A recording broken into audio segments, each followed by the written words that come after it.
సకలాశీర్వచనములకు కారణభూతులు అయిన మా పరలోకపు తండ్రి, ఈ ఉదయకాలంలో మీ పాద సన్నిధికి చేరి తండ్రి మిమ్మల్ని స్తుతించడానికి, మీ మాటలు నేర్చుకోవడానికి, మా బ్రతుకులు సరి చేసుకోవడానికి మీరు మాకు ఇచ్చిన ఈ గొప్ప తరుణాన్ని బట్టి మీకు స్తోత్రములు తండ్రి. పరిస్థితులు అనుకూలత లేనప్పుడు కూడా తండ్రి దేవా మీ సన్నిధి మమ్మల్ని నడిపించారు. అందరి బట్టి మీకు స్తోత్రం. మీ మాటలు తండ్రి ప్రకటిస్తుండగా మీ ఆత్మ సహాయాన్ని నిండుగా ప్రసాదించండి.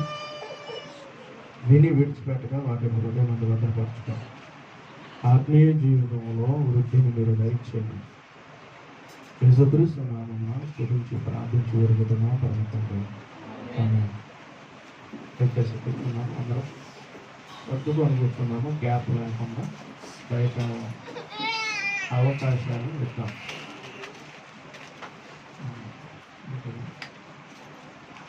ఓకే, చేరి ఉన్నాం. మీ అందరికీ ప్రభువైన క్రీస్తు పేరట వందనాలు. అందరికీ వందనాలు. ఓకే, పర్లోకి ఎక్కడే ఉన్నారు. గత వారము కొన్ని విషయాలు మనం ఆలోచించాం. ఏంటి గత వారం ఆలోచించిన అంశం? క్రీస్తు యొక్క నియమము పూర్తిగా నెరవేర్చాలి. ఏంటి ఈ క్రీస్తు యొక్క నియమం? క్రీస్తు యొక్క నియమం ఏంటి చెప్పండి. మీరు నా వైపు చూడండి. క్రీస్తు నియమం ఏంటి? ఒకరి భారములు ఒకరు భరించుకోవాలి. ఎవరైనా భరించారంటే మనకి కొత్త నిబంధనలో కనబడుతున్నారు, చాలా మంది కనబడుతున్నారు. ఒకరి భారములు ఒకరు భరించి క్రీస్తు యొక్క నియమాన్ని సంపూర్తిగా నెరవేర్చిన వారు చాలా మంది కనపడుతున్నారు అన్న విషయాన్ని గత వారంలో మనము నేర్చుకున్నాం. ఈ వారం కూడా ఒక శ్రేష్టమైన భాగాన్ని మనం ఆలోచిద్దాం. చుట్టుముడుతున్న సైన్యము, దిక్కు తోచని స్థితిలో ఉన్న రాజు. అయితే చుట్టుముడుతున్న సైన్యం, దిక్కు తోచని స్థితిలో ఉన్న రాజు. ఎవరా రాజు? ఏంటన్న పరిస్థితుల గురించి మనం ఆలోచిద్దాం. గమనించండి, చుట్టుముడుతూ ఉన్న సైన్యము రోజు ప్రతి ఒక్కరిని కూడా చుట్టుముడుతూ ఉన్నాయి కొన్ని పరిస్థితులు. ఆ చుట్టుముడుతూ ఉన్న పరిస్థితుల్లో దిక్కు తోచని స్థితిలో ప్రతి ఒక్కరు కూడా ఉంటున్నారు. అవునా కదా? మన ఆంధ్రప్రదేశ్కి ఒకప్పుడు ఒక రాజు ఉండేవాడు. ఎవరు? ఆంధ్రప్రదేశ్కి రాజు అంటే అధికారి అని. అధికారి గమనించండి. ఎవరు ఆ అధికారి అంటే చెప్పేయచ్చు. మొన్నటిదాకా వైఎస్ రాజశేఖర రెడ్డి మన ఆంధ్రప్రదేశ్ రాష్ట్రాన్ని ఏం చేశాడు? పరిపాలించాడు. ఆ పరిపాలించిన కాలంలో ఆయనకి ఎవరు ఏమీ ఇది లేదు. అయితే ఆయన అధికారం ఎప్పుడైతే పోయిందో పరిస్థితులన్నీ కూడా ఏం మూడుతున్నాయి? చుట్టుముట్టేస్తున్నాయి. ఇప్పుడు చుట్టుముడుతూ ఉన్నప్పుడు పరిస్థితులన్నీ కూడా ఎలాంటి పరిస్థితులకు వెళ్ళిపోతారు? ఎవరైనా సరే ఎలాంటి పరిస్థితులకు వెళ్ళిపోతారంటే దిక్కు తోచని పరిస్థితి. ఏంది పరిస్థితి అంతా అని చెప్పేసి ఆలోచిస్తారా లేదా? సరే, ఆ రాజును పక్కన పెట్టేద్దాం. మన పరిస్థితుల్లో కూడా కొన్ని పరిస్థితులు మన చుట్టుముట్టినప్పుడు ఏమి తోచని పరిస్థితులు మనం ఉంటామా లేదా? ఏందప్ప మా పరిస్థితి ఏంటి? ఇన్ని సమస్యలు చుట్టుముడుతూ ఉన్నప్పుడు ఏం చేయాలో పాలు లేక, అంటే ఆలోచన లేక పరిస్థితులు, దిక్కు తోచని పరిస్థితులు మనం ఎన్నోసార్లు మనం కూడా ఉన్నామా లేదా? చెప్పండి, ఉన్నామా లేదా? మాకు ఏమీ లేదండి, మాకు ఏమీ చుట్టముట్టలేదండి, మా పరిస్థితి ఎప్పుడు ప్రారంభం నుండి ఇప్పుడు వరకు బాగుందన్న వాడు ఎవరైనా ఉన్నారా? ఎవరైనా ఉన్నారంటే ఎవరు కనపడరు. అంటే ఏదో ఒక సమస్య మనల్ని చుట్టుముడుతూ ఉండిద్ది. ఒకటి పోయిందనుకుంటే ఇంకొకటి మనల్ని పట్టుకుంటూనే ఉండిద్ది. ఒక సమస్య నుండి మనం విడిపింపబడ్డామంటే ఇంకో సమస్య చుట్టుముడుతూనే ఉండిద్ది. ఆ పరిస్థితుల్లో, దిక్కుతోచని పరిస్థితుల్లో ఉన్న ఒక రాజు జీవితాన్ని మనం పరిశీలన చేద్దాం. ఆ రాజు జీవితం ఏ విధంగా ఉంది, ఆయన ఆ చుట్టుముడుతున్న సమూహముతో ఏ విధంగా విజయాన్ని పొందుకొని ముందుకు అడుగులు వేశారో ఈరోజు మనము ఆలోచిద్దాం. ఆ రాజు జీవితం ద్వారా మనం ఎలాంటి పాఠం నేర్చుకోవచ్చు, ఆ రాజు జీవితం ద్వారా మనం ఎలాగ ఈ సమస్యలను జయించుకుంటూ వెళ్ళిపోవచ్చు అన్న విషయాన్ని ఆలోచించుకుంటూ వెళ్దాం బైబిల్ గ్రంథంలోనికి. ప్రతి ఒక్కరు కూడా బైబిల్ ఓపెన్ చేసి ఆ రాజు ఎవరో కాదు, యెహోషాపాతు గారు. ఒక్కసారి చూద్దాం. దినవృత్తాంతముల రెండవ గ్రంథము 20వ అధ్యాయం 20వ అధ్యాయము ప్రారంభము నుండి కొన్ని విషయాలు చూద్దాం. ఇతను ఆసా గారి కొడుకు, ఆసా గారి కుమారుడు. ఇతని పరిస్థితి గురించి కొన్ని విషయాలు జాగ్రత్తగా మనము ఆలోచిస్తూ ముందుకు అడుగులు వేద్దాం. ఇది అయిన తర్వాత మోయాబీలును అమోనీయులను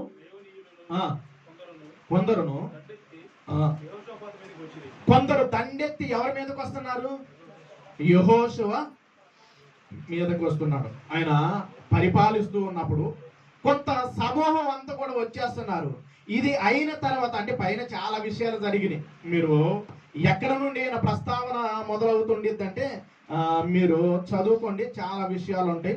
17వ అధ్యాయం నుండి మీరు చదువుకోండి. నేను అంత ఇన్ఫర్మేషన్ నేను ఇవ్వను ఇప్పుడున్న పరిస్థితిని గమనించండి. ఇక్కడ ఆయన చుట్టుముడుతూ ఉన్నారు. ఇది అయిన తర్వాత మోయాబీలును అమోనీయులను కొందరు దండెత్తి యెహోషాపాతు మీదకి వచ్చిరి. ఎక్కడికి చుట్టుముట్టేస్తున్నారు. ఎవరు ముడుతున్నారు? యెహోషాపాతుని చుట్టుముడుతున్నారు, ఆయన రాజ్యాన్ని చుట్టుముడుతున్నారు. ఆ చుట్టుముడుతున్న పరిస్థితుల్లో జరుగుతున్న విషయాలు జాగ్రత్తగా మనం పరిశీలన చేసుకుంటూ ఒక్కొక్క పరిస్థితుల్లో నుండి ఒక్కొక్క పాఠం, మన జీవితానికి కావాల్సిన కొన్ని విషయాలు బయటికి ఆలోచిద్దాం. ఆయన జీవితాన్ని. అంతలో కొందరు వచ్చి సిరియల తట్టు నుండి గొప్ప సైన్యము ఒకటి నీ మీదకి వచ్చుచున్నది, చిత్తగించుము. వారు యెహోషాపాతుకు తెలియజేస్తున్నారు, అయ్యా వచ్చేస్తున్నారు, శత్రువులందరూ కూడా మనల్ని ముట్టేస్తున్నారు, వాళ్ళు వచ్చారంటే మన పరిస్థితి ఏమైపోయిందని చెప్పేసి మాట్లాడుతూ ఉన్నారు. అక్కడ వెంటనే ఇన్ఫర్మేషన్ వచ్చేసి చెబుతున్నారు, ఇలాగ వచ్చేస్తున్నారు. ఆ వచ్చేస్తున్న పరిస్థితుల్లో మన జీవితం ఏమైపోయిందని చెప్పేసి ఆయన వారికి సమాచారం అందించిన వెంటనే ఏం చేస్తున్నాడో జాగ్రత్తగా చూద్దాం. అందుకు యెహోషాపాతు భయపడి యెహోవా యొద్ద విచారణ చేయుటకు మనసు నిలుపుకొని యోధా అంతటా ఉపవాస దినము ఆచరించవాలని చాటిస్తూ ఉన్నాడు. ఇటు చూడండి, గమనించండి, నా వైపు జాగ్రత్తగా చూడండి. శత్రు సమూహములందరూ వస్తూ ఉన్నారు. వచ్చే పరిస్థితుల్లో సమాచారం వచ్చినమ్మటనే ఇప్పుడు యెహోషాపాతు గారు ఒక ఆజ్ఞ జారీ చేస్తున్నారు. ఎవరికి ఆజ్ఞ జారీ చేస్తున్నాడు అంటే యోధా ప్రజలందరికీ, యోధా అంతటన ఉపవాస దినము ఆచరించవాలని చాటిస్తున్నాడు. చాటింపగా అంటే ఆ శత్రువులు వస్తుంటే ఏం చేస్తున్నాడు అంటే ఉపవాస దినము చాటిస్తూ ఉన్నాడు. యెహోవా యొద్ద విచారణ చేయుటకు మనసు నిలుపుకొని యోధా అంతటా ఉపవాస దినము ఆచరించవలనని చాటింపు కట్టి ప్రకటన చేస్తున్నారు. శత్రువులు వస్తుంటే కూర్చొని ఉపవాసం ఉంటే సరిపోయిద్దా? మన మీదకి దండెత్తి వస్తున్నారు అంటే మనం ఏం చేస్తాం? శత్రువులు వస్తున్నారంటే ఎక్కడికి వచ్చాఅంటే పారిపోతాం. ఎక్కడ దాకా దేనికండి? కొన్ని పరిస్థితుల్లో మనకి ఆదివారం, ఒకప్పుడు సోమవారం ఉండేది, స్పందన అనే ఒకటి ఉంది. వారు వచ్చే లోపల పరిస్థితి డబ్బులు లేకపోతే వాళ్ళందరూ ఎలాగొస్తారో తెలుసా? ఒక్కళ్ళు రారు ఇంటి మీదకి. 10 మంది గ్రూప్ ఉండిద్ది. ఈ 10 మంది గ్రూప్ ఒకేసారి మోకముండిగా ఇంటికి వస్తున్నారంటే పరిస్థితి ఎలాగుండిద్ది? డబ్బులు లేని వారి పరిస్థితి చాలా భయంకరంగా ఉండిద్ది. గమనించండి. ఇప్పుడు చూడండి, వాళ్ళు వస్తున్నారంటే ఇంట్లో ఉండి కూడా ఇంట్లో లేనని చెప్పిన రోజులు చాలా ఉంటాయి. వాళ్ళు వస్తున్నారని తెలిసి పారిపోయిన రోజులు చాలా ఉంటాయి. గమనించండి. ఏనైతే చూడండి, శత్రువులు చుట్టుముడుతూ ఉన్నారని చెప్పేసి వచ్చినప్పుడు, సమాచారం వచ్చినప్పుడు, ఈయన యెహోవా యొద్ద విచారణ చేయుటకు ఉపవాస దినాన్ని చాటిస్తున్నారు. ఏంటి, శత్రువులు వస్తుంటే మనం ఏం చేయాలి? అన్నిటిని రెడీ చేసుకోవాలి లేదా? వాళ్ళతో జయించాలి. వాళ్ళ కొట్లాటకి మన ఇంటి మీదకి వస్తున్నారంటే మనం ఏం చేయాలి? వాళ్ళు కత్తులు తీసుకొని వస్తున్నారంటే కనీసం కర్రలైనా పట్టుకొని ఉండాలి. అవునా కదా? కత్తులు లేకపోతే అంటే యుద్ధం చేయటం, వారితో పోరాడటానికి. కానీ ఏనైతే యెహోషువపాతు గారు ఏం చేస్తూ ఉన్నాడు అంటే గమనించండి, ఉపవాస దినమును ఆచరించవలనని చాటించగా యూదావారు సహాయమును వేడుకొనుటకై ఉడుకొని. ఎక్కడ సహాయం అంట? యూదావారు యెహోవా వలనే సహాయమును వేడుకొనుటకై యెహోవా యొద్ద విచారించుటకు యోధా పట్టణములన్నిటిలో నుండి జనులందరూ వచ్చేసరి. ఎవరు దేవుడి దగ్గర సహాయం కొరుకుని యెహోవా యొద్ద మనకి సహాయం దొరుకుతుంది, అందరూ సమకూడుతూ ఉన్నాడు. చూడండి, చుట్టూ సమూహం వస్తుంది, శత్రుమోక అంతా కూడా చుట్టుకొని వస్తూ ఉన్నారు. ఆ పరిస్థితుల్లో అక్కడ ఉన్న ప్రజలందరూ కూడా ఏం చేస్తున్నారంటే వచ్చేసి యూదా పట్టణంలో నుండి జనులందరూ వచ్చిరి. ఇప్పుడు 5వ వచనం, యెహోషువపాతు యెహోవా మందిరములో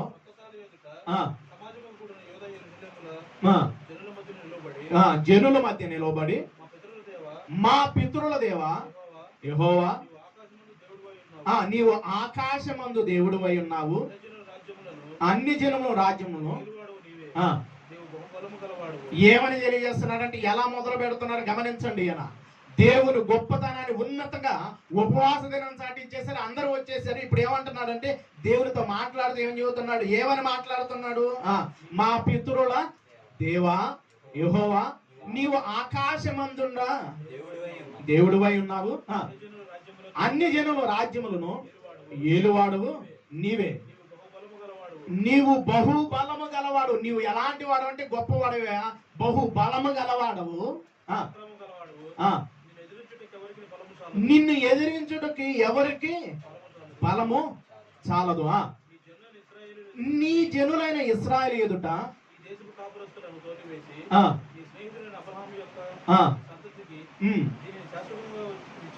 దీనిని శాశ్వతముగా ఇచ్చిన మా దేవుడు నీవే. అబ్రహాముకు ఒక వాగ్దానం చేశాడు, ఖచ్చితంగా మీకు ఒక దేశాన్ని ఇస్తానని వాగ్దానం చేశాడు. ఆ దేశాన్ని ఇవ్వడానికి అన్ని జనులందరిని ఏం చేసేసాడు? పారదోలు కొట్టు వచ్చేసేసాడు. ఎక్కడ నిలబడితే అక్కడ విజయం అన్నమాట. ఈ పరిస్థితిలో వెళ్ళిపోతూ అవన్నిటిని జ్ఞాపకం చేసుకుంటూ వస్తూ ఉన్నాడు. ఇప్పుడు చూడండి, 8వ వచనం, వారు అందులో నివాసము చేసి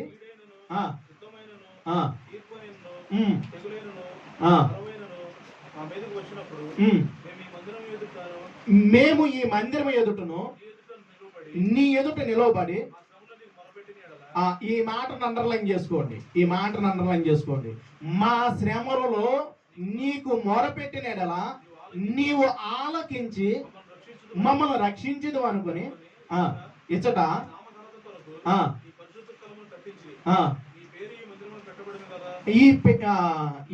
నీ పేరు ఈ మందిరముకు పెట్టబడిన కదా. ఈ మాటను చదువుతున్నప్పుడు మనకు ఒక విషయాన్ని గుర్తుకు రావాలి. ఒక వ్యక్తి మందిరాన్ని కట్టిన తర్వాత ఒక ప్రార్థన చేశాడు. ఏమని? ఎవరు మందిరాన్ని కట్టింది? ఎవరు మందిరాన్ని? చాలా మంది కట్టారన్నమాట. అంటే మనము అంతకు ముందు ఒకసారి ఆలోచించాం, సమకూర్స్తే సద్వినియోగం చేసుకున్న విషయంలో ఆలోచించాం. ఎవరు సమకూర్చారు? దావీదు గారు సమకూర్చారు. సద్వినియోగం చేసుకుంది ఎవరు? సొలొమోను గారు.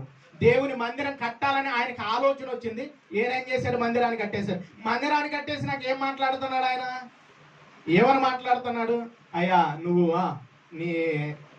నీ సింహాసనం ఎక్కడ?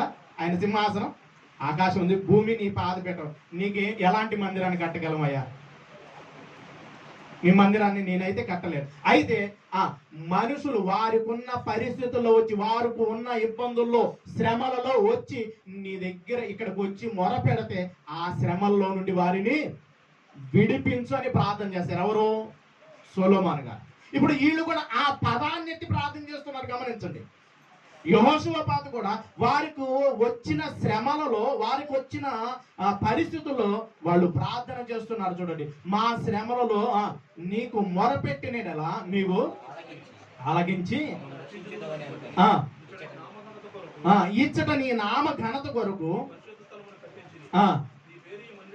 నీ పేరు ఈ మందిరమునకు పెట్టబడును కదా. గమనించండి ప్రియులారా, వీళ్ళందరూ కూడా ఎక్కడ శ్రమలలో ఎక్కడ ఉండి వాళ్ళు ప్రార్థన చేస్తున్నారు తెలుసా? మందిరం దగ్గరికి వెళ్ళిపోయి ఉపవాసం తీరం సాటించే శత్రువులందరూ కూడా చుట్టుముట్టి వచ్చేస్తున్నారు. ఆ చుట్టుముట్టి వస్తున్న పరిస్థితుల్లో ఈయనేం చేస్తున్నాడంటే ప్రార్థన చేస్తూ ఉన్నాడు. గమనించండి పిల్లలు, చుట్టుమెట్టి వస్తూ ఉన్నప్పుడు ఆ శత్రువులందరూ కూడా చుట్టుముడుతూ ఉన్నప్పుడు ఈయన దిక్కు తోచని పరిస్థితుల్లో ఎవరిని ఆశ్రయిస్తున్నారో తెలుసా? ఎవరి దగ్గరికి వెళుతున్నారో తెలుసా? దేవుని పాదాలు పట్టుకుంటూ ఉన్నాడు. చూడండి, ఇశ్రాయేలులు ఐగుప్తులో నుండి వచ్చినప్పుడు అమోనీయులతోనూ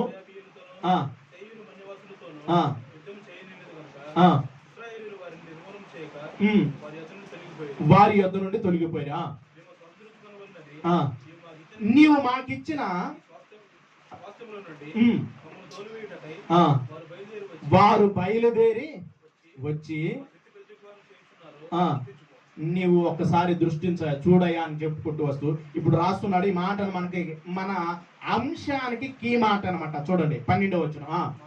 మా దేవా, నీవు వారికి తీర్పు తీర్చవా? మా మీదకి వచ్చి ఈ గొప్ప సైన్యముతో యుద్ధము చేయుటకు మాకు శక్తి చాలదు. యుద్ధము చేయుటకు మాకు శక్తి చాలదు. చూడండి, గమనించండి. శత్రువులందరూ కూడా చుట్టుముట్టి వస్తూ ఉన్నప్పుడు యుద్ధము చేయడానికి మాకు శక్తి చాలదు, ఏమి చేయుటకు మాకు తోచట్లా. అంటే శత్రువులందరూ చుట్టుముడుతూ ఉన్నప్పుడు ఏం చేయాలో దిక్కు తోచని పరిస్థితుల్లో ఎవరు కనపడుతున్నారు అంటే ఎవరు కనపడుతున్నారు? యెహోషువపాతు గారు కనపడుతున్నారు. అలాంటి పరిస్థితులు అడుగుతున్నాడు. దిక్కు తోచని స్థితిలో మేము ఉన్నామయ్యా, మాకైతే సరిపోదు, నువ్వు తప్పితే. ఆ దిక్కు తోచన పరిస్థితుల్లో ఎవరి మీద ఆధారపడుతున్నాడంటే దేవుని మీద ఆధారపడుతూ ఉన్నాడు. ఈరోజు ఏ సమస్య మనల్ని చుట్టుముడుతూ ఉందో, ఈ పరిస్థితులు ఆలోచిస్తూ ఉన్నప్పుడు ఆ రోజు యెహోషువపాతు గారికి చుట్టూ సమూహం అంతా అన్య జనులందరూ కూడా చుట్టుముడుతూ ఉన్నారు. ఆ చుట్టుముడుతున్న పరిస్థితుల్లో ఆయన దిక్కు తోచిన పరిస్థితుల్లో ఉన్నప్పుడు దేవుని మీద ఆధారపడుతూ ఉన్నాడు. గమనించండి, దేవుని మీద ఆధారపడుతున్నాడు.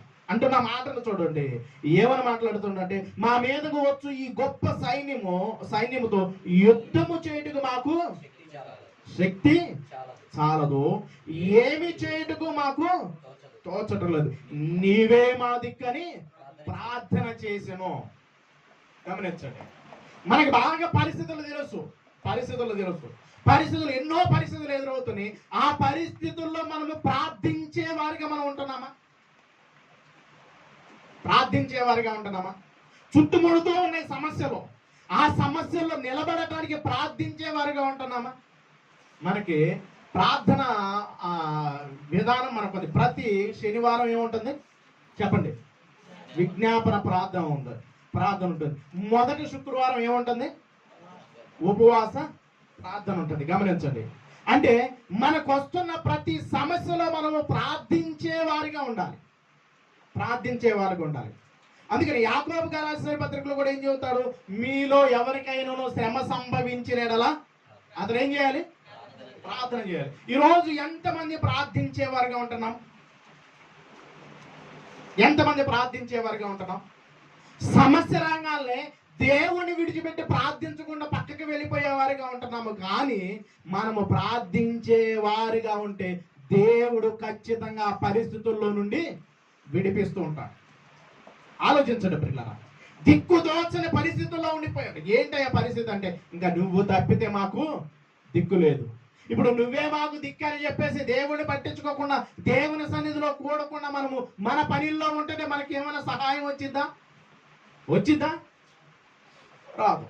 గమనించండి పిల్లరా, ఇతను దేవుని మీద ఆధారపడుతున్నాడు. వస్తున్న ఆ శత్రు సమూహం అంతా కూడా చుట్టుముడుతూ ఉన్నప్పుడు, సమస్యలు వస్తూ ఉన్నప్పుడు ఆ పరిస్థితుల్లో ఎవరి మీద ఆధారపడుతున్నాడంటే దేవుని మీద ఆధారపడుతూ ఉన్నాడు.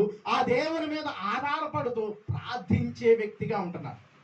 ఈరోజు మనల్ని కూడా చుట్టుముడుతూ ఉన్నాయి అనేకమైన సమస్యలు, అనేకమైన పరిస్థితులు. ఆ పరిస్థితుల్లో మనము కూడా ప్రార్థించే వారిగా ఉండాలి. ప్రార్థించేవారిగా ఉండాలి. గమనించండి పిల్లరా, అంటే పరిస్థితులు చుట్టుముడుతూ ఉన్నప్పుడు ఈ సమస్యల్లో నుండి మాకు ఏం చేయాలో ఏం అర్థం కావట్లేదు. అలాంటి పరిస్థితుల్లో దేవుని మీద కనుక మనం ఆధారపడి ముందుకు అడుగులు వేయగలిగితే దేవుడు ఎలా సహాయం చేస్తాడో తెలియదు, ఏ విధంగా మనకి సహాయాన్ని అనుగ్రహిస్తాడో తెలియదు. ఖచ్చితంగా దేవుడు నమ్మదగిన వాడు, సహాయం చేయడానికి ఆయన నమ్మదగిన వాడు. ఏ పరిస్థితుల్లో నువ్వు ఉండాలి, ఎలాంటి పరిస్థితులు నిన్ను చుట్టుముడుతూ ఉన్నాయో ఆ పరిస్థితుల్లో నువ్వు దేవుని పాదాలు పట్టుకోగలిగితే, దేవుడిని నువ్వు ఆశ్రయించగలిగితే దేవుడు ఖచ్చితంగా సహాయం చేస్తాడు. పిల్ల యెహోషువ గారి జీవితంలో ఆయన ప్రార్థించినప్పుడు చూడండి ఎలాంటి సహాయం దొరుకుతూ ఉందో. జాగ్రత్తగా మనం ఆలోచించుకుంటూ ముందుకు వెళ్దాం. ఇంకా కొన్ని విషయాలు చదువుకుంటూ వెళ్దాం. యూదా వారందరూ భార్యలతోనూ పిల్లలతోనూ ఎవరెవరు వస్తున్నారు అంటే అందరూ వచ్చేస్తున్నారు. అందరూ కూడా వచ్చేస్తూ ఉన్నారు. అందరూ కూడా వచ్చేస్తూ ఎక్కడికి వస్తున్నారు? దేవుని యెహోవా సన్నిధి నిలవబడుతున్నారు.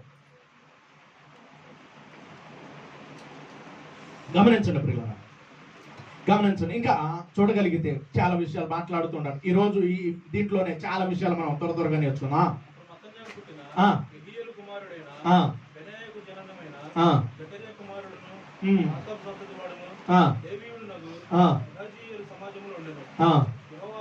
యెహోవా ఆత్మ అతని మీదకి రాగా అతని ఇలాగు ప్రకటించును, యూదావారులారా, యెరూషలేము కాపరస్తులారా, యెహోషాపాతు రాజా, మీరందరూ ఆలకించండి. అందరితో మాట్లాడుతున్నారు. వీళ్ళందరూ కూడా ఏం చేస్తున్నారంటే మందిరంలోకి వెళ్ళి ప్రార్థిస్తున్నారు.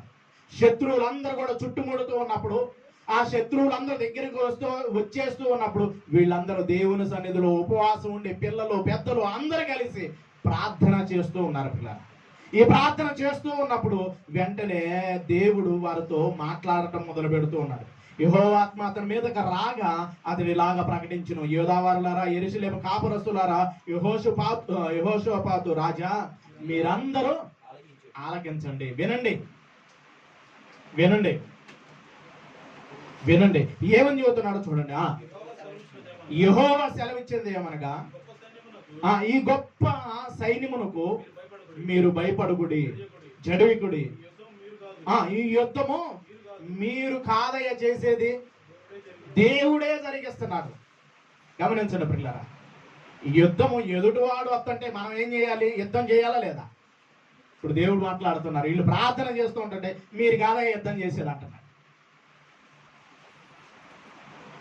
ఇప్పుడు అంటాం మనకున్న పరిస్థితుల్లో మేము చేయక ఎవడు చేస్తాడు? మనం కూడా మాట్లాడుతూ ఉంటాం. అయితే పిల్లరా, దేవుడు తలుచుకుంటే ఎలాగైనా చేయగలుగుతాడు, ఏమైనా చేయగలుగుతాడు. ఆయనకు అసాధ్యమైనది ఏదైనా ఉందా? ఆయనకు అసాధ్యమైనది ఏమీ లేదు. గమనించండి. ఇప్పుడు దేవుని ఆత్మ సహాయం ద్వారా ఏం చెబుతున్నారంటే, అయ్యా మీరు ఈ యుద్ధంతో మీరు కాదయ్యా యుద్ధం చేసేది, ఈ గొప్ప సైన్యమునకు మీరు భయపడకండి, భయపడొద్దు. వస్తున్న పరిస్థితులు చూసి, సమస్యలు చూసి భయపడ్డారా? భయపడి వెనక్కి అడుగులు వేశారా? మీ జీవితం శూన్యం అయిపోయింది. ఇప్పుడు అందుకనే బైబిల్ గ్రంథంలో అనేక పర్యాయాలు రాయబడుతున్న మాట ఏంటో తెలుసా? భయపడుకుడి. ఇంత పరిస్థితులు వస్తున్నాయంటే వస్తున్నా నువ్వు భయపడ మాకు, నీ ప్రాణాన్ని ఏం నీలేరుగా. ఎన్ని సమస్యలు ఎదురవుతున్నా, ఎలాంటి పరిస్థితులు వస్తున్నా భయపడవద్దు. భయపడుకుడి. జడేకుడి. ఈ యుద్ధము మీరు కాదు, దేవుడే జరిగించును. యుద్ధము మీరు కాదే చేసేది. మరి ఎవరు చేస్తారు యుద్ధం? దేవుడు చూసుకుంటాడు. ఆయనకు ఒక పేరు ఉంది, దేవుడికి ఒక పేరు ఉంది. ఏంటి? సైన్యములకు అధిపతియగు యెహోవా. సైన్యములకు అధిపతియగు యెహోవా ఈ యుద్ధాన్ని జరిగిస్తూ ఉంటారు. దేవుడు వారి పక్షాన ఎలాగ యుద్ధం జరిగిస్తున్నారో చూడండి పిల్లల. చుట్టుముడుతూ ఉన్నారు సైన్యము. ఆ చుట్టుముట్టే పరిస్థితుల్లో, దిక్కుతోచని పరిస్థితుల్లో ఉన్నప్పుడు దేవుడిని ఆశ్రయించినప్పుడు యెహోషువపాతు రాజు ఒక్కడే కాదు, అక్కడున్న జన సమూహం అంతా కూడా దేవుడిని ఆశ్రయించింది పిల్లరా. దేవుడిని ఆశ్రయించినప్పుడు దేవుడు కలుగు చేసుకుని, మీరు భయపడొద్దు, జడియొద్దు, భయపడొద్దు. ఇదిగో యుద్ధము మీరు కాదు, దేవుడే జరిగించును. మనకి ఈ సందర్భం చదివేటప్పుడు మనకు ఒక పరిస్థితి గుర్తుకు రావాలి. ఏంటో తెలుసా ఆ సందర్భం? ఇశ్రాయేలు ప్రజలందరూ కూడా గడగడలాడిపోతూ ఉన్నారు ఒక పరిస్థితుల్లో. ఎవరు వచ్చారు వాళ్ళ మీదకి అంటే 6 మూళ్ళ జానుడు. ఎవరు వచ్చారు వాళ్ళ మీదకి? గొలియాతు వచ్చాడు. ఆ గొలియాతును చూసి గసగసలాడిపోతున్నారు. ఎవరు? ఇశ్రాయేలు ప్రజలందరూ గసగసలాడిపోతున్నాడు. రాజు సైతం. ఎవరు? మొట్టమొదటి రాజు సౌలు కూడా ఆ పరిస్థితులు చూసి వామ్మో వాడు మామూలుగా లేదు.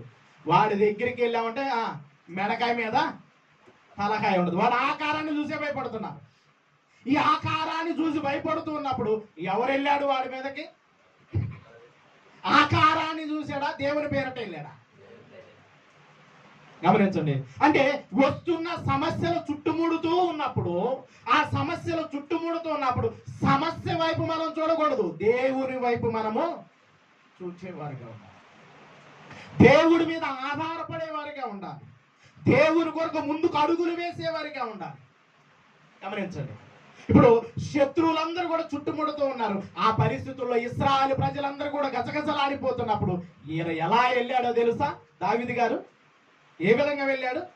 అయ్యా, నేను కాదు యుద్ధం చేసేది, యుద్ధము యెహోవాదే. నేను అనుకుంటున్నాయో నీ మీదకి వస్తుంది, నేను కాదు, దేవుడే వస్తున్నాడు. చూడండి, మనం చూసే ఆకారాన్ని బట్టి, పరిస్థితులను బట్టి భయపడి వెనుకంజి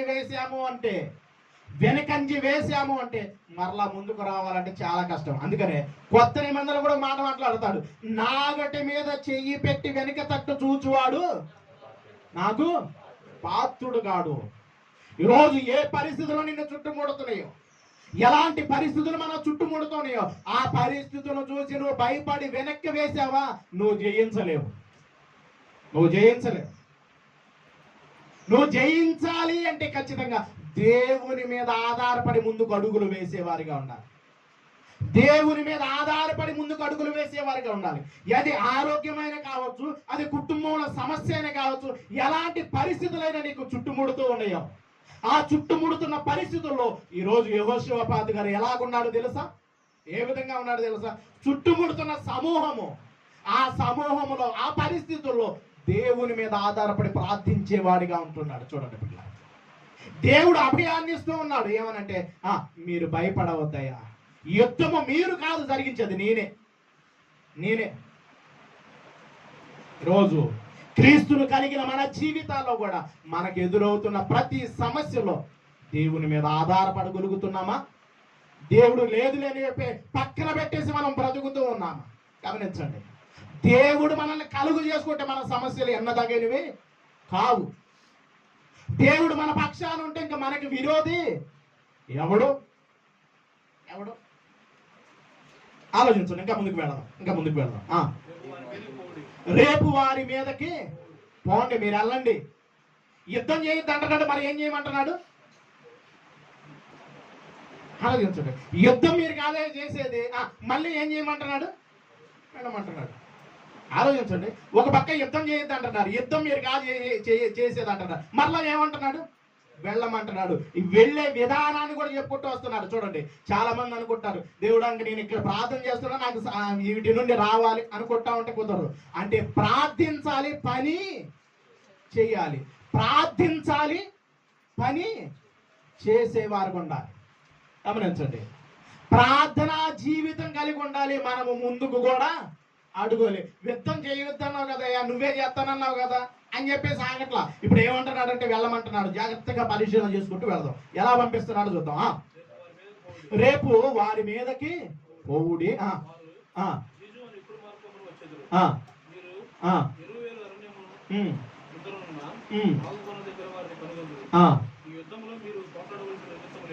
ఈ యుద్ధంలో మీరు పోట్లాడవలసిన నిమిత్తము లేదు. మీరేమో వెళ్ళమంటున్నాడు, మళ్ళీ యుద్ధం చేయొద్దు అంటున్నాడు.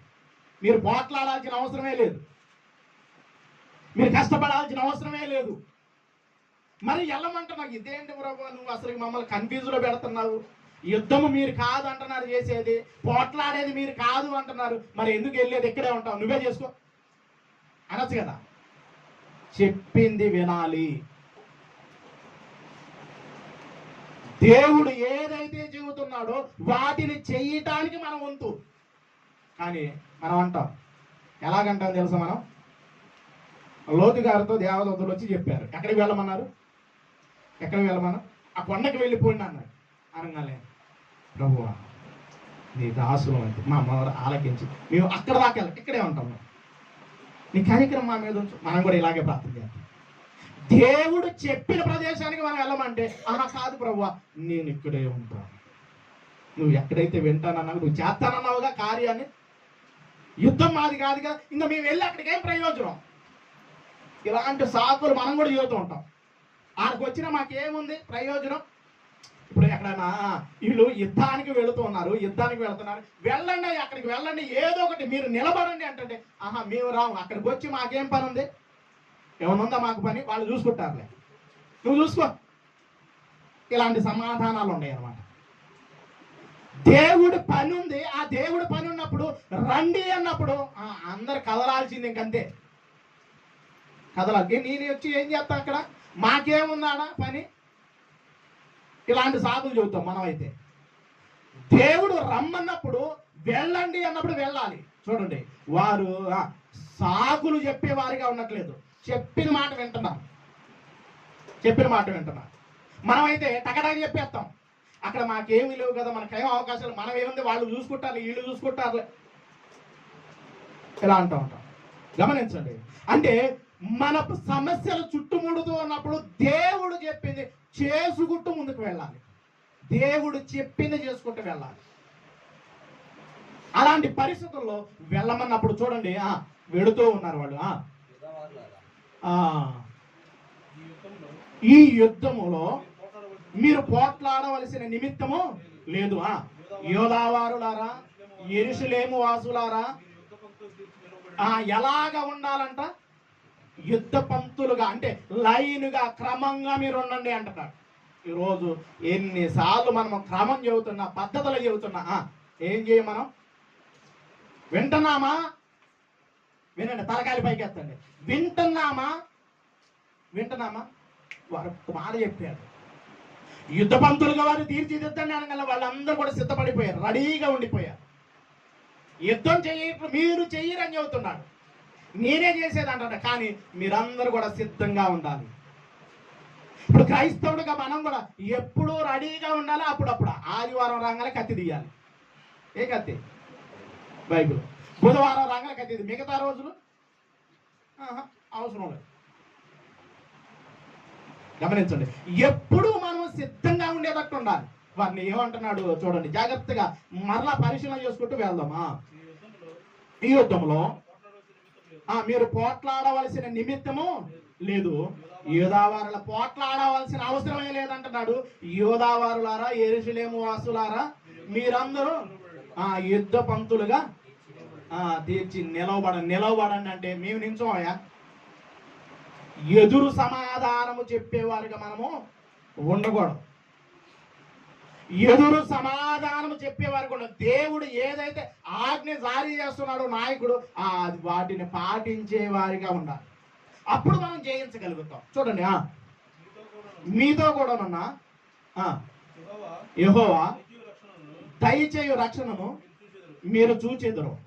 మరలా చెబుతున్నాడు, మీరు యుద్ధానికి మరలా మీరు నిలవబడండి, యుద్ధ పంతులుగా నిలబడండి అని చెప్పి కొట్టు ఏం చెబుతున్నాడు? యెహోవా దయచేయు రక్షణ మీరు చూచెదరంటూ మరొక విషయాన్ని మరలా చెబుతున్నాడు. చూడండి, ఒకవేళ భయం వస్తుందా? సమస్యలు చూసి, పరిస్థితులను చూసి భయపడిపోతున్నారా? వస్తున్న సమూహాన్ని చూసి భయం వస్తుందా? ఈ సమస్యల్లో నుండి మమ్మల్ని ఎవడు విడిపింపగలడని భయం వేస్తూ ఉందా? అయితే దేవుడున్నాడు. నీకు ఎలాంటి సమస్య చుట్టుముడుతున్నప్పటికీ దేవుని మీద కనుక ఆధారపడి ఆయన చెప్పిన విధంగా ఆయన నీతిని, రాజ్యాన్ని మొదట వెతుకుతూ ఉంటుంటే వస్తున్న సమస్య, ప్రతి సమస్యలో నుండి దేవుడు విడిపించుకుంటూ వెళ్ళిపోతాడు. భయపడకూడదు. భయముతోనే చచ్చిన వారు చాలా మంది ఉన్నారు. కరోనా వచ్చినప్పుడు ఎప్పుడు ఎలా చచ్చారు? ఏ విధంగా చచ్చిపోయారు? భయంతోనే చచ్చిపోయిన వాళ్ళు కోకాళ్ళగా ఉన్నారు. నాకు ఏమి లేకుండా నాకు వచ్చిందని చచ్చిన వాళ్ళు చాలా మంది ఉన్నారు. అందుకని భయపడవద్దు. మరలా మాట్లాడుతున్నాడు ఇశ్రాయేలు ప్రజలతో. భయపడుకుడి, జడివికుడి, రేపు వారి మీదకి ఏందయ్యా మళ్ళీ వాళ్ళ మీదకి వెళ్ళమంటున్నావు పోవుడి. యెహోవా మీతో కూడా ఉండును. చూడండి ప్రియులారా, ఆ సమూహం వస్తూ ఉన్నప్పుడు దేవుడు మీకు తోడుగా ఉంటాడని చెప్పేసి చెబుతున్నాడు. అప్పుడు యెహోషాపాతు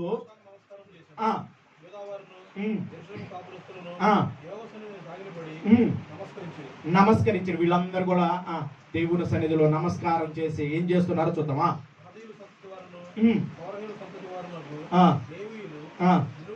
నిలబడి గొప్ప శబ్దంతో ఇశ్రాయేలు దేవుడైన యెహోవాను స్తుతించిరి. దేవుణ్ణి ఏం చేస్తున్నారు? ఏ పరిస్థితుల్లో స్తుతిస్తున్నారు? ఏ పరిస్థితుల్లో వాళ్ళు దేవుని స్తుతిస్తున్నారు అంటే శత్రువులందరూ కూడా చుట్టుముట్టే పరిస్థితుల్లో దేవుణ్ణి స్తుతించేవారుగా ఉన్నారు. వాళ్ళకున్న ఇబ్బందుల్లో, కష్టాలలో దేవుణ్ణి స్తుతించేవారుగా ఉన్నారు. ఈ పరిస్థితులు చదువుతూ ఉన్నప్పుడు మనకి కొత్త నిబంధనలో కూడా ఒకళ్ళు గుర్తుకు రావాలి. చెరసాలలో వేసినప్పుడు వాళ్ళు ఏం చేస్తున్నారు? అంటే దేవుణ్ణి స్తుతిస్తూ ఉన్నారు. గమనించండి పిల్లలు, స్తుతించడం ద్వారా స్థితిగతులు దేవుడు ఖచ్చితంగా మారుస్తాడు ఖచ్చితంగా. వీళ్ళందరూ ఏం చేస్తున్నారంటే స్తుతిస్తూ ఉన్నారు. అంతటా వారు ఉదయమనే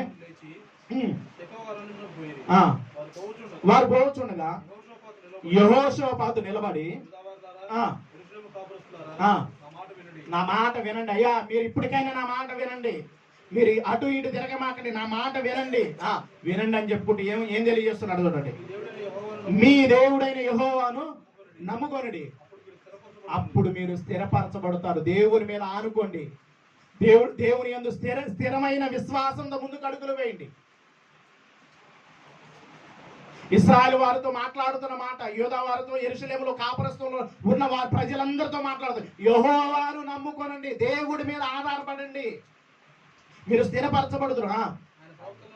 ఆయన ప్రవక్తలను నమ్ముకొనుడి, అప్పుడు మీరు విజయము పొందుతారు. ఇంకా మరియు అతడు జనులను హెచ్చరిక చేసిన తర్వాత యెహోవాను స్తుతించుటకు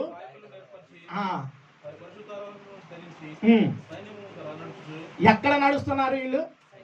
ఇప్పుడు యుద్ధానికి వెళ్ళేటప్పుడు ఎవరున్నారు?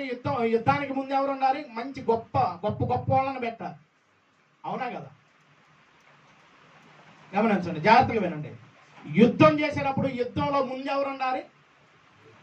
గొప్పవారు ఉండాలి, హైట్ ఉండాలి, బలశాలులై ఉండాలి, మంచి కత్తి పట్టుకోవాలి, ఇటు చూడగానే వాడు పరిగెత్తాలన్నమాట.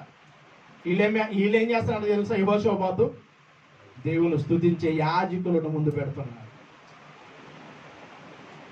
దేవుని గణపరిచే వారిని ముందు పెడుతున్నాడు. చూడండి పిల్లలు, అసలు యుద్ధం అంటున్నాడు, మీరు రెడీ అవ్వండి వెళ్ళండి అంటున్నారు, మీరు చేసేది కాదంటున్నారు.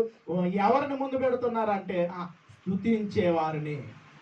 దేవుడు వాళ్ళందరూ కూడా ఎలాగ ఉన్నారంట? యెహోవాను స్తుతించుటకు గాయకులను ఏర్పరిచి వారు పరిశుద్ధ అలంకారంలో ధరించి సైన్యము ముందు నడుచుచు యెహోవా కృప వారిని నియమించి ఇలాగ స్తుతించుకుంటూ వెళ్తున్నారు. ఎక్కడికి వెళ్తున్నారు వీళ్ళు? ఎక్కడికి వెళ్తున్నారు? యుద్ధానికి పాటలు పాడుకుంటూ వెళ్తున్నారు. ఒక పక్క చుట్టుముడుతుంది పరిస్థితులు, సమస్యలు మామూలుగా లేదు. ఇంక వచ్చారంటే ఓచకోత కోసేస్తారు. ఆ పరిస్థితుల్లో దేవుని మీద ఆధారపడి దేవుణ్ణి స్తుతిస్తూ ముందుకు అడుగులు వేస్తున్నారు పిల్లలు. వెనుకున్నవి మరిచి ముందున్న వాటి కొరకు దేవుడు ఇచ్చే గొప్ప రక్షణ చూడటానికి వీళ్ళందరూ కూడా స్తుతించుకుంటూ పాటలు పాడుతూ ముందుకు అడుగులు వేస్తూ ఉన్నారు. దీనిని నడిపించిన యెహోషాపాతు గురించి ఆలోచిస్తూ ఉంటుంటే ఆయన ఎంత ఉన్నతంగా సైన్యాన్ని నడిపించాడో మనకు బాగా చాలా విషయాలు మనం నేర్చుకోవచ్చు. ఆ సైన్యం అంతా కూడా దేవుని మాట కింద పిల్లరా, దేవుని మాట వింది. అంటే యెహోషాపాతు మాట ఉంది, దేవుని మాట వింటూ వాళ్ళు ఆ విధంగా వెళుతూ ఉన్నారు. ఆ పాటలు పాడుతూ స్తుతిస్తూ మొదలు పెట్టగా దేవుడు ఏం చేస్తున్నాడో కొన్ని విషయాలు చూద్దాం. ముందుకు వెళ్ళిపోతాం.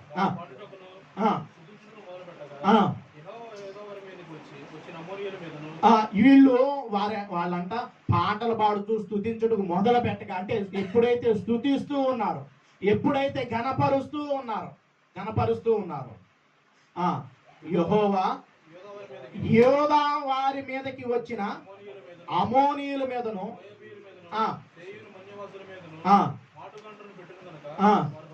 వారు హతులైన. ఏంది స్తుతిస్తూ ఉంటుంటే ఏం జరుగుతుందో తెలుసా?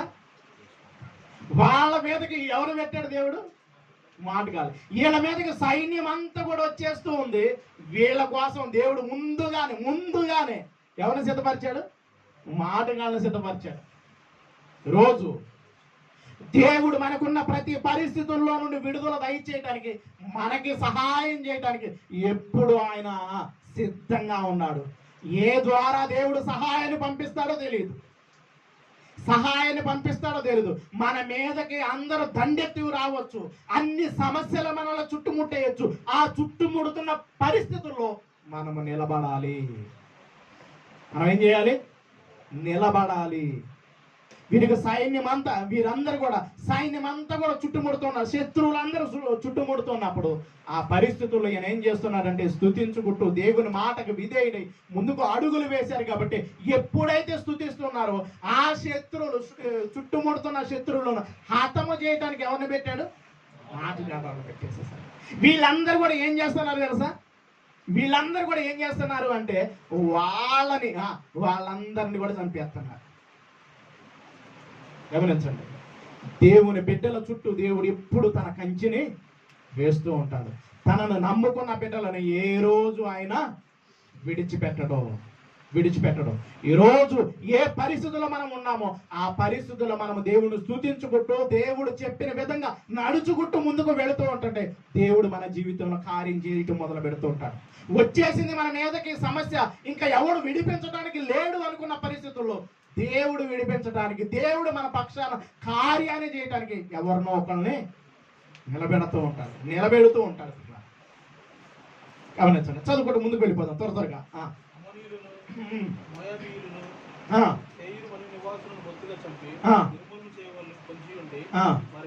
వాడి మీద పడ్డది. వీళ్ళందరూ కూడా ఏం చేస్తున్నారు తెలుసా? వాళ్ళని చంపేసిన తర్వాత వీళ్ళు ఏం చేస్తున్నారు? వీళ్ళ మీదకి రావాలి కదా. ఇప్పుడు వీళ్ళకి గొడవలు అయిపోయి ఒకళ్ళు పొడుచుకొని చేస్తున్నారు. ఎవరైతే మన మీదకి లెగవాలనుకుంటారో వాళ్ళని నాశనం చేయడానికి దేవుడు సిద్ధంగా ఉంటారు. బాగా తీర్చుకోనట మన పని కాదు. నేను తీర్చుకుంటా ప్రభు అంటే కుదరదు. ఇప్పుడు ఏమంటున్నాడు? బాగా తీర్చుకునే మన పని కాదు, దేవుని గొప్ప చెప్పటం. వాళ్ళు ఎలాగున్నా సరే మనము దేవుని గొప్ప చెప్పేయటమే. చూడండి, వాళ్ళందరినీ వీళ్ళు లేపేసిన తర్వాత వీళ్ళు ఏమవుతున్నారు? చంపుకోవటం మొదలు పెడుతున్నారు. అంటే చుట్టుముడుతున్న సైన్యంలో దిక్కుతోచన పరిస్థితుల్లో ఉన్నప్పుడు ఈ యెహోషాపాతు దేవుని మీద ఆధారపడి, మాకు శక్తి చాలదంటే నేనున్నాను అని అభయాన్నిచ్చి వారికి విజయాన్నిచ్చిన ప్రభువు ఈరోజు మనతో మాట్లాడుతున్నాడు. ఏ పరిస్థితులు నిన్ను చుట్టుముడుతున్నాయి, ఏ సమస్యల్లోనూ చుట్టుముడుతూ ఉన్నారు, ఆ చుట్టుముడుతున్న పరిస్థితుల్లో దేవుని పాదాలు పట్టుకోగలిగితే, దేవుడి మీద ఆధారపడగలిగితే, దేవుడు నీ స్థితిగతులు, నీకున్న ప్రతి సమస్యలో నుండి విడుదల దయచేసి భయపడమాకు. వస్తున్న పరిస్థితులను చూసి భయపడి దేవుడికి దూరం అయిపోయామంటే మనంత ఎవరు ఉండలేరు. దేవునికి దూరం అవ్వమా. గమనించండి, వస్తున్న సమూహాన్ని అంతటిని వాళ్ళు చంపేశారు. తర్వాత వాళ్ళలో వాళ్ళు ఏమైపోయారు? ఒకళ్ళు పొడుచుకొని చనిపోయారు. యూదావారు వారందరూ కూడా ఏమైపోయారు? ఎంతమంది సమూహం వచ్చేసింది, వాళ్ళందరూ ఎలా కనపడుతున్నారు అంటే శవములై కనపడుతున్నారు. ఇశ్రాయేలుతో మాట మాట్లాడుతూ ఉంటారు, ఇశ్రాయేలు ప్రజలతో, నిన్ను ముట్టువాడు నా కనుగుడ్డుని ముట్టినట్టే. దేవుడితో ముట్టుకుంటే, దేవుని ప్రజలను ముట్టుకుంటే ఊరుకుంటాడండి? దేవుని ప్రజలను పాడు చేయాలనుకుంటే ఊరుకుంటాడండి? గమనించండి. వాళ్ళు చంపుకొని అంత సమూహం అంతా కూడా వాళ్ళందరూ కూడా హతులై కనపడినప్పుడు వీళ్ళు ఏం చేస్తున్నారు చూద్దాం ముందుకు వెళ్ళిపోతాం.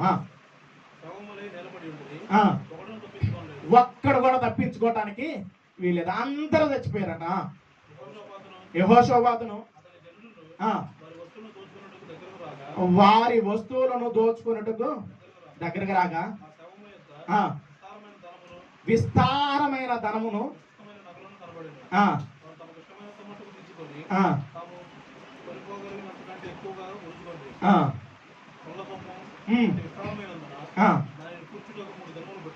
దాన్ని కూర్చుకోవటానికి ఇప్పుడు వాళ్ళ దగ్గర ఏముంది? బంగారం, వెండి అన్ని. గమనించండి, ఏమీ లేకుండానే వాళ్ళ పరిస్థితి, యుద్ధము చేయకుండానే వాళ్ళకి అక్కడున్న బంగారం, వెండి అన్ని కూడా తీసుకొని వెళ్ళటానికి ఎన్ని రోజులు పట్టిందో తెలుసా? 3 రోజులు పట్టిందంట. దేవుడు సహాయం చేస్తే అలాగుండేది ప్రియులారా. సమస్యల్లో మనం నిలబడి దేవుని మీద ఆధారపడగలిగితే, ఆ సమస్యల్లో మనము భయపడక, దేవా నీవే మాకు దిక్కని మనము ప్రార్థించి ఆయన చెప్పిన విధంగా మనం నడవగలిగితే దేవుడు మనకి సమకూరుస్తూ ఉంటారు. ఈ మాటలు చదివేటప్పుడు మనకి ఒక మాట గుర్తుకు రావాలి. ఏంటో తెలుసు? అది రోమిలికి రాసిన పత్రిక 8వ అధ్యాయం 28వ వచ్చిన ఒక మాట గుర్తుకు. దేవుణ్ణి ప్రేమించిన వారికి, ఆయన ప్రేమించిన వారికి సమస్తమును సమకూడి జరుగుచున్నవని ఎరుగుదము. సమస్తము సమకూడు జరుగుతున్నవని ఎరుగుదము. మీరు జీవితం చూడండి, యుద్ధమే చేయలేదు, ఆస్తి అంతా ఎంత వచ్చేసింది? 3 రోజులు మోసారంటే ఆలోచించండి పిల్లరా. యుద్ధమే లేకుండా, యుద్ధమే వీరు చేయలేదు, వాళ్ళు చచ్చిపోయారు, పొడుచుకొని చచ్చిపోయారు. ఈ అన్నిటిని కూడా దేవుడు వారు సమకూర్చుకున్న తర్వాత వాళ్ళు చేస్తున్న ఒక మాటను చూపించేసి నేను ముగించేస్తాను. 4వ దినమున వారు బెరాకా లోయలో కూడిరి. అక్కడ వారు యెహోవాకు ఏం చెల్లిస్తున్నారు? కృతజ్ఞతాస్తుతులు చెల్లించినందున నేటి వరకు ఆ చోటుకి బెరాకా లోయ అని పేరు. బెరాకా అనగా స్తుతి అని అర్థం. బెరాకా అనగా స్తుతి అని అర్థం, లేక ఆశీర్వాదం. ఈరోజు ఏ పరిస్థితుల్లో నిన్ను చుట్టుముడుతున్నాయో, ఎలాంటి పరిస్థితులు నిన్ను చుట్టుముడుతున్నాయో, ఏ సమస్యల్లో నువ్వు కృంగిపోతూ ఉన్నావో, దేవుడు నిన్ను ఆశీర్వాదానికి వారసుడిగా చేయడానికి నిన్ను పిలుస్తూ ఉన్నాడు. ఆశీర్వాదానికి వారసులుగా మనం ఉండటానికి దేవుడు పిలుస్తున్నాడు. నీకున్న ప్రతి సమస్యలో దేవుడి దగ్గరికి రాగలిగితే, దేవుని పాదాలు పట్టుకొని దేవుడు చెప్పిన విధంగా మనము ముందుకు అడుగులు వేయగలిగితే, దేవుడు నీ శాపాన్ని కాస్త ఏం చేస్తాడు? ఆశీర్వాదంగా మారుస్తాడు. నీకున్న ప్రతి పరిస్థితుల్లో నుండి నిన్ను విడిపించి నిన్ను గొప్పగా చేయడానికి ఆయన సిద్ధంగా ఉన్నాడు. అందుకని పిలుపునిస్తూ ఉన్నాడు. పేతురు గారు రాసిన పత్రికలో కూడా చూడండి ఒక మాట. వాళ్ళు ఏం చోటికి బెరాకా అని పేరు పెట్టారు. బెరాకానంగా స్తుతించటం, స్తుతి అని, లేదా ఆశీర్వాదం. చూడండి, పేతురు గారు రాసిన పత్రికలో కూడా మనల్ని కూడా ఒక పిలుపునిస్తున్నాడు. మనకు కూడా పేతురు గారు రాసిన మొదటి పత్రిక 2వ అధ్యాయం కూడా చూడండి. మీరు ఆశీర్వాదానికి వారసులగుటకు మీరు పిలువబడితిరి.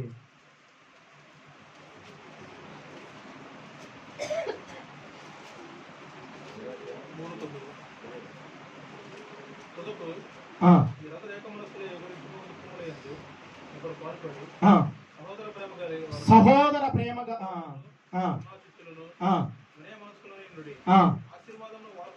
ఆశీర్వాదమునకు వారసులగుటకు కీడుకు ప్రతి కీడైనను దూషణకు ప్రతి దూషణ చేయక దీవించుడి. అంటే మనమందరం కూడా ఆశీర్వాదానికి వారసులు అవ్వటానికి పిలువబడ్డాం. ఈరోజు యెహోషాపాతు దగ్గర నుండి మనం నేర్చుకోవాల్సిన ఒక గొప్ప విషయం ఏంటి అంటే, ఆయన చుట్టుముడుతున్న సమస్యల్లో శత్రువులందరూ చుట్టుముడుతూ ఉన్నప్పుడు ఆయన దేవుని మీద ఆధారపడ్డాడు. ఎక్కడ కూడా భయపడతాడు. నీ శక్తి కావాలయ్యా, మీ బలము కావాలి, మీ సహాయము నాకు కావాలని ఆయన ప్రార్థించినప్పుడు దేవుడు వారికి సహాయం చేశాడు. ఈరోజు మనకున్న సమస్యల్లో దేవుని పాదాలు పట్టుకోగలుగుతున్నామా? వస్తున్న ఇరుగు ఇబ్బందుల్లో దేవుని మీద ఆధారపడి ఏ సమస్య మనలో చుట్టుముట్టినా దేవుణ్ణి విడిచి, అందుకని ఒక మాట రాయబడుతూ ఉంటుంది, ఏమన్నా తెలుసా? యెహోవాను విడిచి వేరొకరిని అనుసరించిన వారికి ఏం విస్తరిస్తాయంటే శ్రమలు విస్తరిస్తూ ఉంటాయి.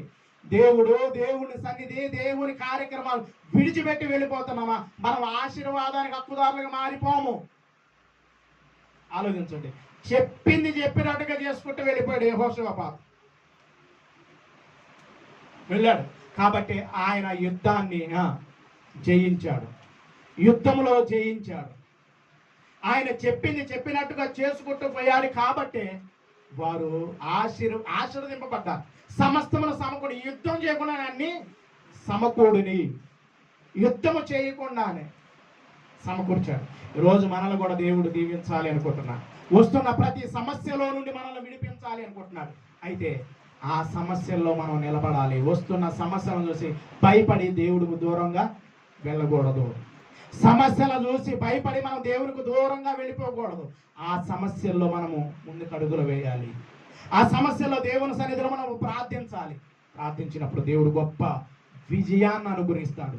నీకున్న ప్రతి పరిస్థితుల్లో నుండి విడిపించి, అందుకని పిలుపునిస్తున్న ఆశీర్వాదానికి వారసులగుటకు మీరు పిలువబడ్డారు. మరి ఆశీర్వాదం పొందుకోవాలంటే ఖచ్చితంగా మనము దేవుని సన్నిధిని విడవకూడదు. ఏ సమస్య ఎదురవుతున్నప్పటికీ దేవుని మీద ఆధారపడదాం. ఏ సమస్య ఎదురవుతున్నప్పటికీ దేవుడి మీద ఆధారపడదాం. షడ్రక్ మేషక్ అబేద్నెగోలు వారు అన్నారు, తీసుకువెళ్ళి వేస్తే మమ్మల్ని రక్షించిన మా దేవుడు మమ్మల్ని రక్షించకపోయినా సరే మేము వాటికి మీ ప్రతిమకు మొక్కం సమస్య వచ్చి పడింది. కానీ వాళ్ళు తీసుకున్న తీర్మానం, ఈరోజు మన తీర్మానం ఎలా ఉంటుంది? ఎన్ని సమస్యలు ఎదురవుతున్నప్పటికీ, చుట్టుముడుతున్నప్పటికీ ఆ సమస్యలో దేవుని మీద ఆధారపడి ముందుకు అడుగులు వేయగలిగితే విజయం మనది. ఎందుకంటే యేసుక్రీస్తు ప్రభువు, ఇదిగో నేను లోకాన్ని జయించి ఉన్నాను, ఇప్పుడు ఆయన వైపు మనం చూస్తూ జయించుకుంటూ మనము వెళ్ళిపోవాలి. కాబట్టి ఇప్పుడు ఒకసారి నీకు ఏ పరిస్థితులు నిన్ను చుట్టుముడుతున్నాయో ఆ పరిస్థితుల వైపు చూడగా దేవుని వైపే మనం చూస్తూ ముందుకు అడుగులు వేయగలిగితే దేవుడు ఖచ్చితంగా మనకి ఏమిస్తాడు? విజయాన్ని అనుగ్రహిస్తాడు. కాబట్టి ప్రతి ఒక్కరం కూడా ప్రార్థన చేద్దాం. ప్రతి ఒక్కరం కూడా ప్రార్థన చేసుకుందాం. మన పరిస్థితుల వైపు చూసి కృంగిపోక, సమస్యల వైపు చూసి కృంగిపోక, దేవుని మీద ఆధారపడుతూ ముందుకు అడుగులు వేద్దాం. దేవుని మీద ఆధారపడి ముందుకు అడుగులు వేద్దాం.